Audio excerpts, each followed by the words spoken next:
legally speaking, I want to start from the defection of yesterday. Legally speaking, because we learned that the PDP is saying the seats of the 27 members are vacant.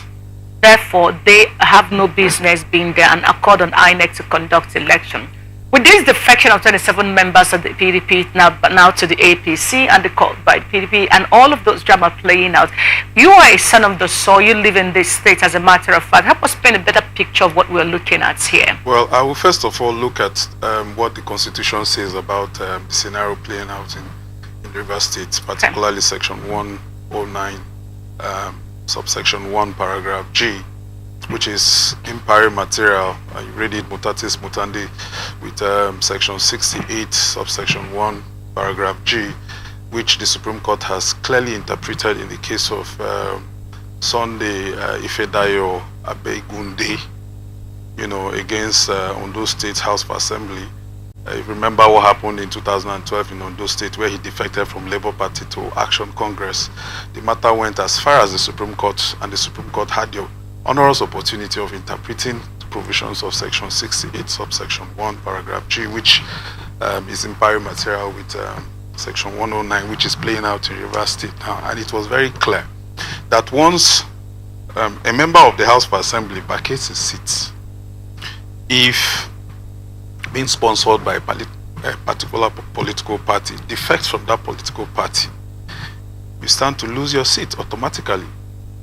But there are exceptions. The proviso, which was what Ifedayo actually went to seek cover and protection from, because the Labour Party in Ondo State was factionalized. Okay.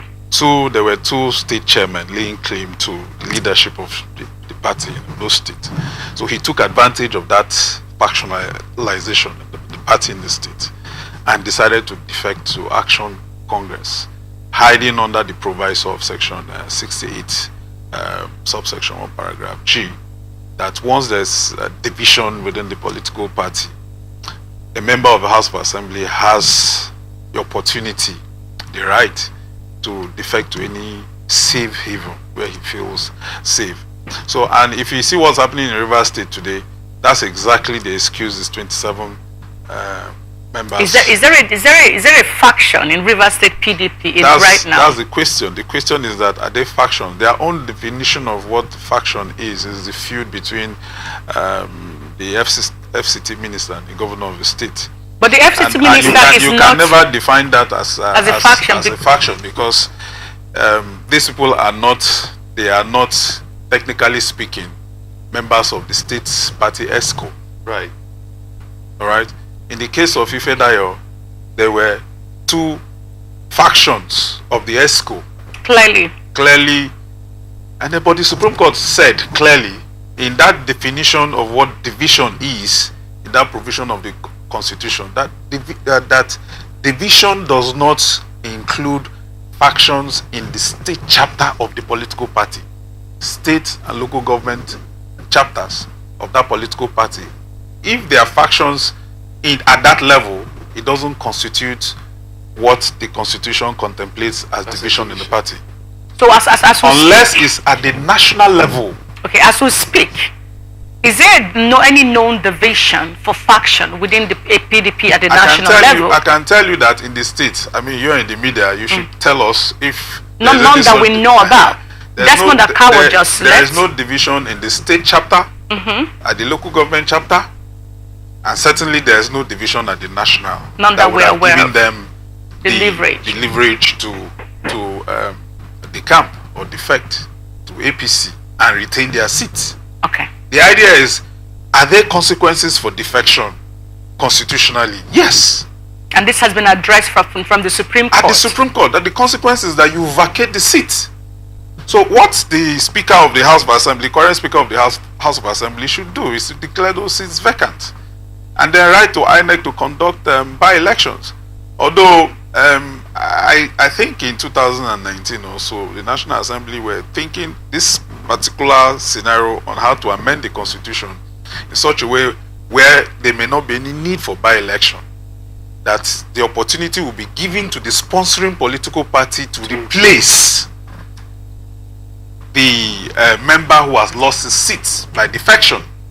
So the consequences are very clear, and they are constitutional consequences. So what is happening in Rivers is a constitutional issue more of than a political issue. So we are going to see how it's going to pan out eventually. For me, some people are saying that what the government should do is to go to court to seek judicial interpretation. I don't think that is necessary. But the PDP is already... Because that provision of the Constitution has already been given vent to by the Supreme Court. So it will amount to abuse of judicial process to take that same provision of the law to the same court that has rested that issue. So anybody who is going with this matter now will be faced with a situation where, you know, the issue of estoppel parem judicata will catch up with you. You can't relitigate an issue that has been rested by the apex court more than once. That remains, in fact, that judgment was a land-breaking issue because under the new dispensation, that issue had never been attended to. That was it was the, should we say, locus classicus that has become a guide to deal with such issues. So I don't think it will be necessary to take such issue back to court. What the government should just do, the House of Assembly having declared the seats vacant, is for INEC to immediately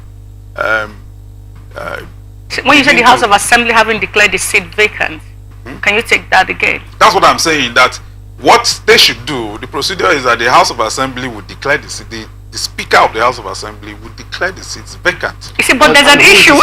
There's an issue with that. There is a Speaker. One of the 27. Who is the Speaker who passed the budget? You just read in the news that the budget... We are coming to that because... Who passed the budget? We are coming to that. It is the Speaker that the governor recognizes. Of course, the law is the statement you just made now. The Speaker that the governor recognizes, is it constitutional? It is constitutional. Wow. If some members of the House of Assembly have come together by themselves and decided to suspend a particular dissident members of the House of Assembly, okay, it will not totally cancel out the activities of the House. Those ones who are still left behind can still continue with the business of the House of Assembly, the business of state. And that's how the budget was passed. And every law that those remaining members pass and the governor assents to it, those laws remain binding on the state. So every action of that Speaker that has been recognized by the governor, any action he takes is valid and binding in the eyes of the law. So if he declares those seats vacant and writes to INEC, and the government writes to INEC, the time begins to count for INEC to conduct a by-election.